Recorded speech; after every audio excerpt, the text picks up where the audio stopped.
একবার একটি স্বচ্ছ এবং ঝলমলে নদীর ধারে এক জোড়া সারস বাস করত। তারা একটি গাছের উঁচুতে একটি আরামদায়ক বাসা তৈরি করেছিল, যেখানে তারা তাদের পরিবার শুরু করার জন্য নিরাপদ বলে মনে করেছিল। একদিন স্ত্রী সারসটি প্রথমবারের মতো 3টি ডিম পাড়ে। দুটি সারস আনন্দ এবং উত্তেজনায় পূর্ণ ছিল। তাদের ডিম থেকে বাচ্চা ফুটবে এমন দিনের স্বপ্ন দেখছিল। প্রতিদিন তারা ভালোবাসার সাথে ডিমগুলির যত্ন নিত।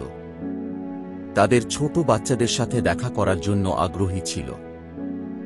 কিন্তু তারা যা জানত না তা হল যে এই ডিমগুলি শীঘ্রই একের পর এক দুঃখজনক ঘটনার দিকে নিয়ে যাবে।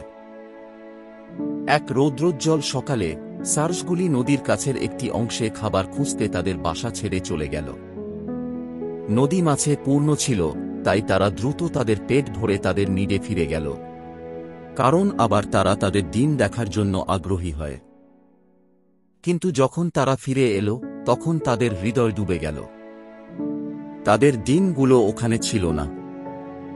সারসগুলি সর্বত্র অনুসন্ধান করেছিল, কিন্তু ডিম বা চোরের কোনো চিহ্ন ছিল না। তাদের হৃদয় ভেঙে গিয়েছিল। তারা জানত না কে তাদের মূল্যবান ডিম চুরি করেছে। শেষ পর্যন্ত তাদের মেনে নিতে হয়েছিল যে তাদের ভবিষ্যৎ বাচ্চাগুলো হারিয়ে গেছে। আরেকটি দুর্ঘটনা এড়াতে সারসগুলো অন্য জায়গায় একটি নতুন বাসা তৈরি করেছিল। সময় কেটে গেল এবং স্ত্রী সারস আরও ডিম পাড়ল।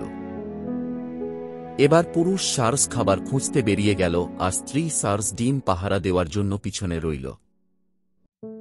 তারা প্রতিদিন এই নিয়ম অনুসরণ করেছিল, আশা করেছিল যে তাদের নতুন ডিম নিরাপদ থাকবে। কিন্তু তারপর একদিন সকালে পুরুষ সারস ফিরে এসে দেখতে পেল তার সঙ্গী কাঁদছে। ডিমগুলো আবার চলে গেছে। কিন্তু এবার স্ত্রী সারস জানত কে সেগুলো চুরি করেছে। সাপের সাথে লড়াই করার চেষ্টা করার সময় একটি সাপ এসে ডিমগুলো খেয়ে ফেলেছিল। সাপটি তার উপর আক্রমণ করে তাকে পিছনে সরে যেতে এবং ঠিক তার সামনে ডিমগুলো খেয়ে ফেলা দেখতে বাধ্য করে। রাগ এবং হতাশায় ভরা পুরুষ সারসটি তার জ্ঞানী বন্ধু কাকটার কাছে গেল এবং তাকে তাদের সমস্যার কথা বলল। পুরুষ সারসটি বলল, আমি জানি না কি করব। সাপটি আবার আমাদের ডিম চুরি করেছে। শান্ত এবং চিন্তাশীল কাকডাটি বলল, চিন্তা করো না বন্ধু, আমরা একসাথে কিছু একটা সমাধান করব।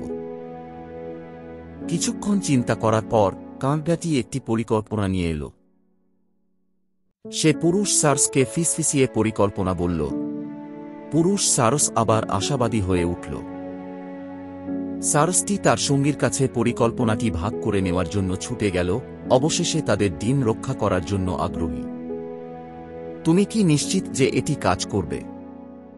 স্ত্রী সারসটি চিন্তিত হয়ে জিজ্ঞাসা করল, আমরা আরেকটি ভুল সহ্য করতে পারব না। কিন্তু পুরুষ সারস চেষ্টা করার জন্য দৃঢ়প্রতিজ্ঞ ছিল, উত্তর দিল, কিন্তু আমাদের কিছু করতে হবে।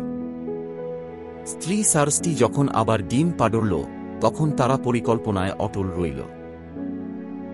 পরের দিন পুরুষ সারসটি নদীর তীরে উড়ে গেল এবং ছোট মাছ ধরল। সে মাছটিকে মম্বুদের গর্ত থেকে তাদের গাছের দিকে যাওয়ার পথে রাখল। আশা করছি মম্বুসদের বাসার কাছে নিয়ে যাওয়ার জন্য প্রতারণা করবে। ইতিমধ্যে পুরুষ সারসটি সাপের খাঁচার দিকে উড়ে গেল এবং জোরে জোরে ঘোষণা করল যে তাদের আবার ডিম আছে, সাপটিকে প্রলুব্ধ করে বের করার আশায়।